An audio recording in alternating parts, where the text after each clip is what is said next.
Assalamualaikum warahmatullahi wabarakatuh. Kembali lagi belajar tema bersama Pak Asis. Kita berdoa dulu yuk teman-teman sebelum belajar.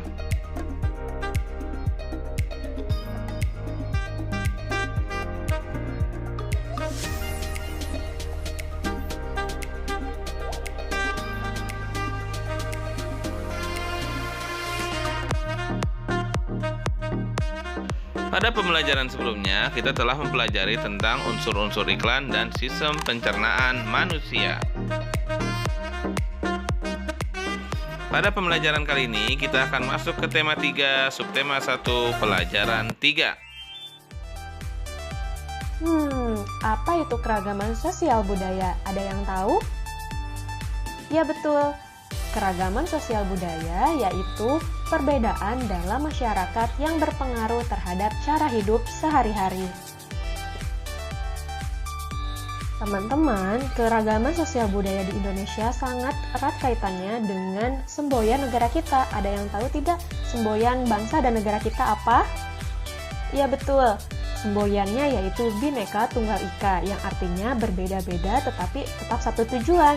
Nah, teman-teman, semboyan ini menggambarkan persatuan dan kesatuan bangsa Indonesia yang memiliki keberagaman suku bangsa, budaya, bahasa daerah, agama, dan kepercayaan ras maupun antar golongan.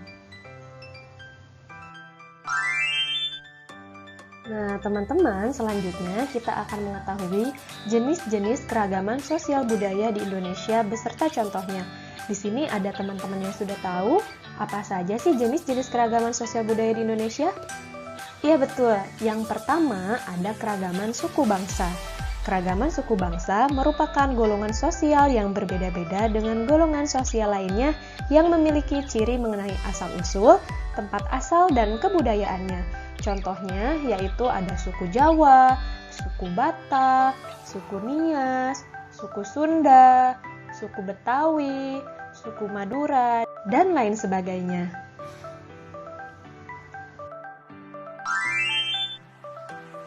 Oke teman-teman, selanjutnya jenis keragaman sosial budaya yang kedua yaitu keragaman bahasa. Nah, perlu teman-teman ketahui, bahasa merupakan sebuah alat yang digunakan untuk berkomunikasi. Nah, berikut adalah contoh beberapa bahasa dari daerah-daerah tertentu. Ada bahasa Aceh, ada bahasa Batak, ada bahasa Minangkabau, ada bahasa Betawi, ada bahasa Sunda, ada bahasa Jawa, dan lain sebagainya.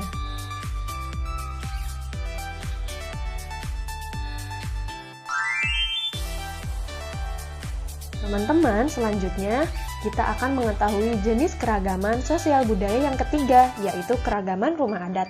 Perlu teman-teman ketahui, rumah adat merupakan sebuah tempat tinggal yang mencirikan suatu suku, dan setiap suku memiliki rumah adat yang berbeda-beda dengan suku yang lainnya loh.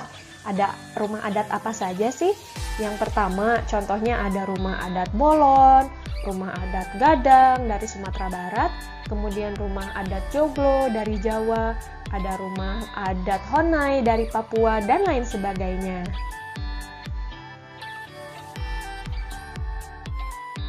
Nah, teman-teman, selanjutnya jenis keragaman sosial budaya yang keempat yaitu keragaman pakaian tradisional. Ada yang tahu tidak pakaian tradisional itu apa? Ya betul, pakaian tradisional merupakan pakaian khusus pada suatu suku. Biasanya digunakan pada saat waktu-waktu tertentu saja, atau digunakan pada saat sedang ada acara khusus. Berikut adalah contoh dari pakaian tradisional yang ada di Indonesia. Ada pakaian blangkon dan baju beskap dari Jawa Tengah, kemudian ada baju surjan dan blangkon dari Yogyakarta, kemudian ada baju teluk belangan dan daster dari Riau, dan selanjutnya ada baju ulos dan sabe-sabe dari Sumatera Utara. Nah, untuk pakaian tradisional dari daerah yang lain bisa teman-teman lihat di sumber yang lain ya. Teman-teman, selanjutnya jenis keragaman sosial budaya yang kelima yaitu senjata tradisional. Nah, teman-teman, senjata tradisional ini merupakan aksesoris pelengkap pada baju adat. Berikut contoh-contoh senjata tradisional dari beberapa daerah. Ada rencong dari Aceh, kemudian ada keris dari Jawa, ada mandau dari Kalimantan, ada badik dari Betawi, ada celurit dari Madura, dan ada trisula dari Sumatera Selatan. Untuk senjata tradisional daerah lainnya bisa teman-teman lihat di sumber yang lain ya.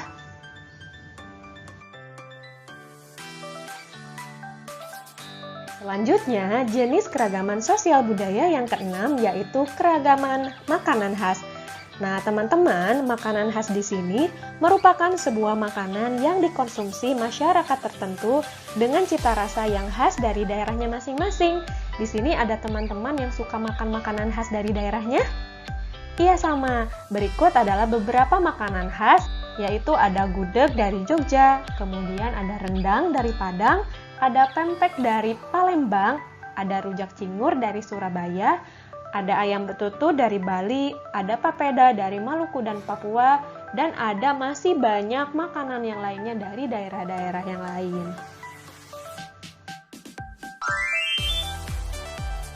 Teman-teman, selanjutnya jenis keragaman sosial budaya yang ketujuh ada keragaman upacara adat.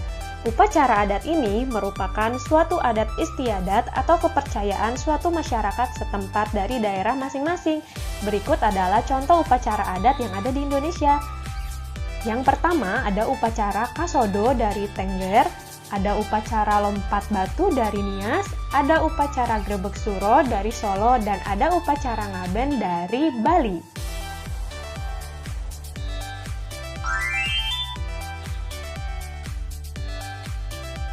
Nah, selanjutnya jenis keragaman sosial budaya yang kedelapan yaitu keragaman kesenian. Nah, kesenian ini merupakan suatu sarana untuk menunjukkan hasil ekspresi. Di sini ada beberapa ragam kesenian. Yang pertama ada tarian tradisional, yang kedua alat musik tradisional, yang ketiga ada lagu daerah, dan yang keempat ada cerita rakyat.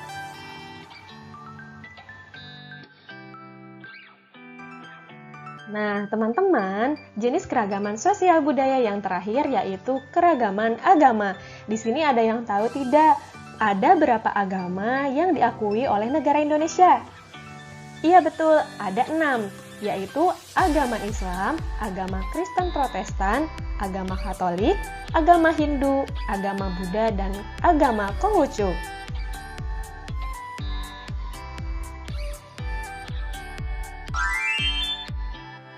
Nah, teman-teman, sekarang kita akan mengetahui manfaat dari keragaman sosial budaya yang ada di Indonesia.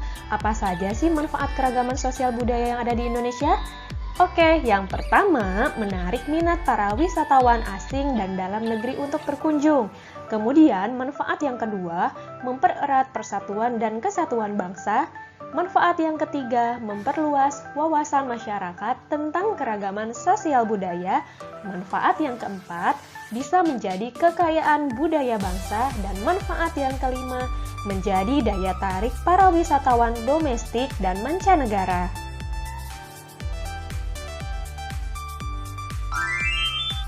Nah, teman-teman, jadi kesimpulan dari pembelajaran kita kali ini adalah Indonesia memiliki keragaman sosial budaya, yaitu keberagaman suku, bahasa daerah, adat istiadat, bentuk rumah adat, pakaian adat, senjata tradisional, makanan khas, kesenian daerah, dan religi atau agama. Nah, teman-teman, walaupun berbeda agama, suku, atau yang lainnya, tetapi Indonesia tetap satu kesatuan atau Bhinneka Tunggal Ika. Salah satu bentuk keragaman sosial budaya yang ada di slide sebelumnya adalah terkait dengan keragaman makanan khas dari masing-masing daerah yang ada di Indonesia. Kita mengetahui bahwa makanan pokok orang Indonesia adalah nasi.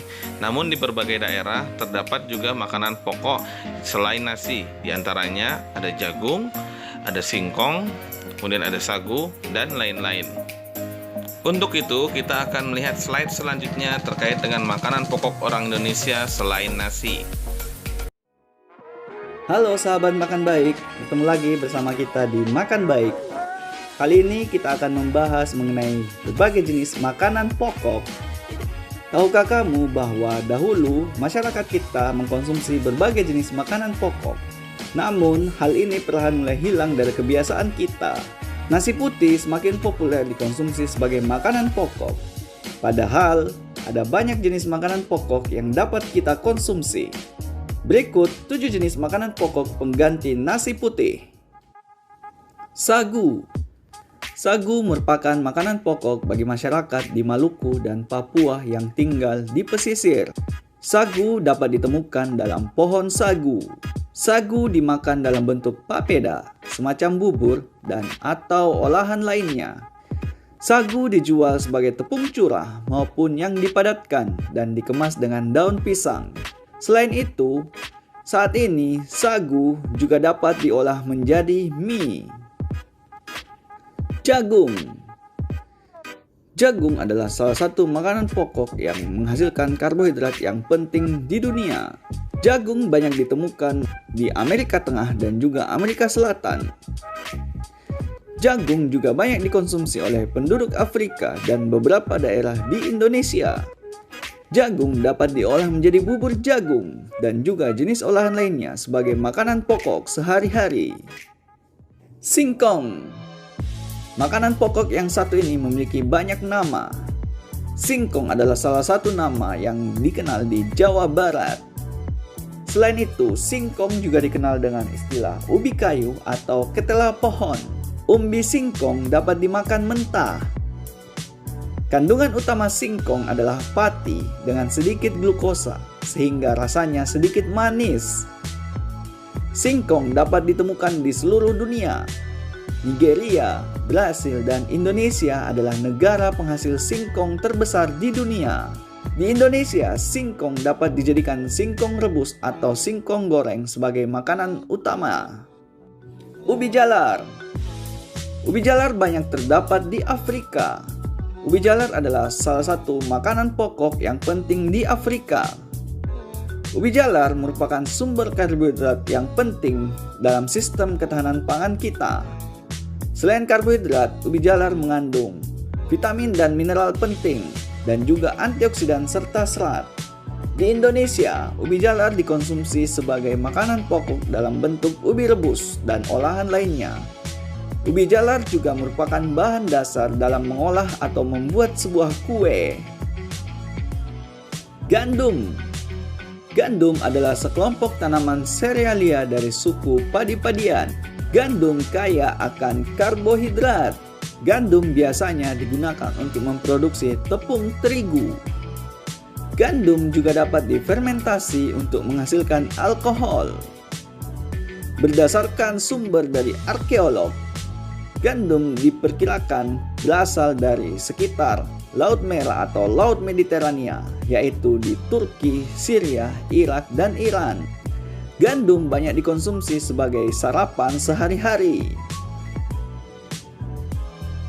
Sorghum.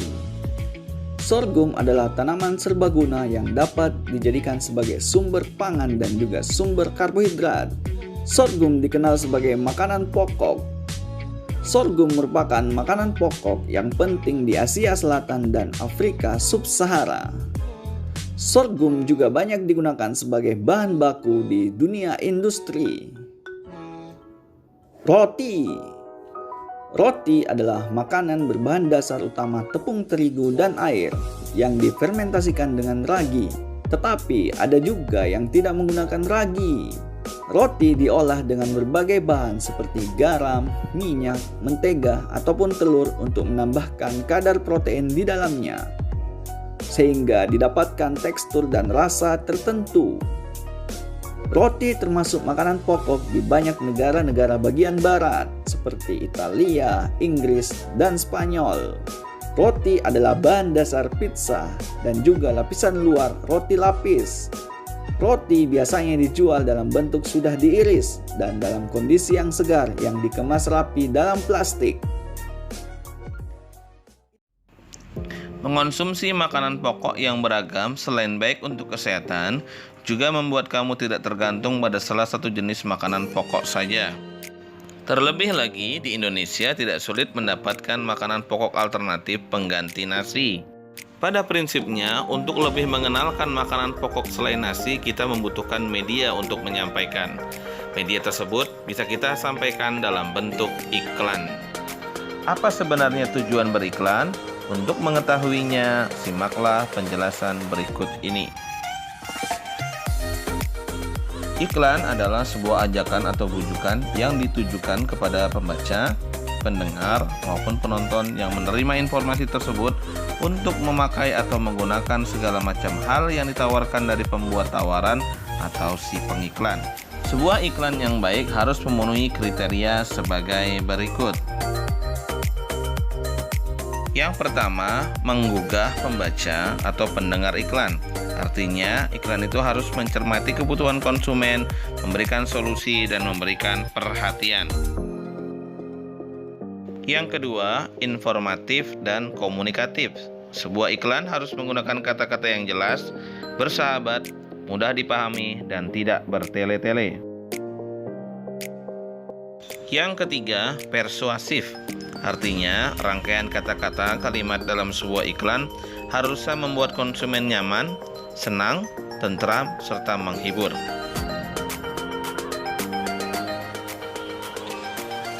Dari kriteria tentang iklan yang sudah dijelaskan pada slide sebelumnya, maka didapat kesimpulan mengenai ciri-ciri iklan, antara lain informatif, 2. Komunikatif, 3. Bahasa mudah dimengerti, dan yang terakhir menarik.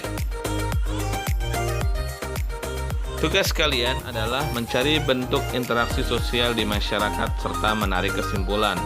Tugas tersebut terdapat di buku paketmu halaman 30. Sekian dulu pembelajaran kali ini. Bapak akhiri. Wassalamualaikum warahmatullahi wabarakatuh.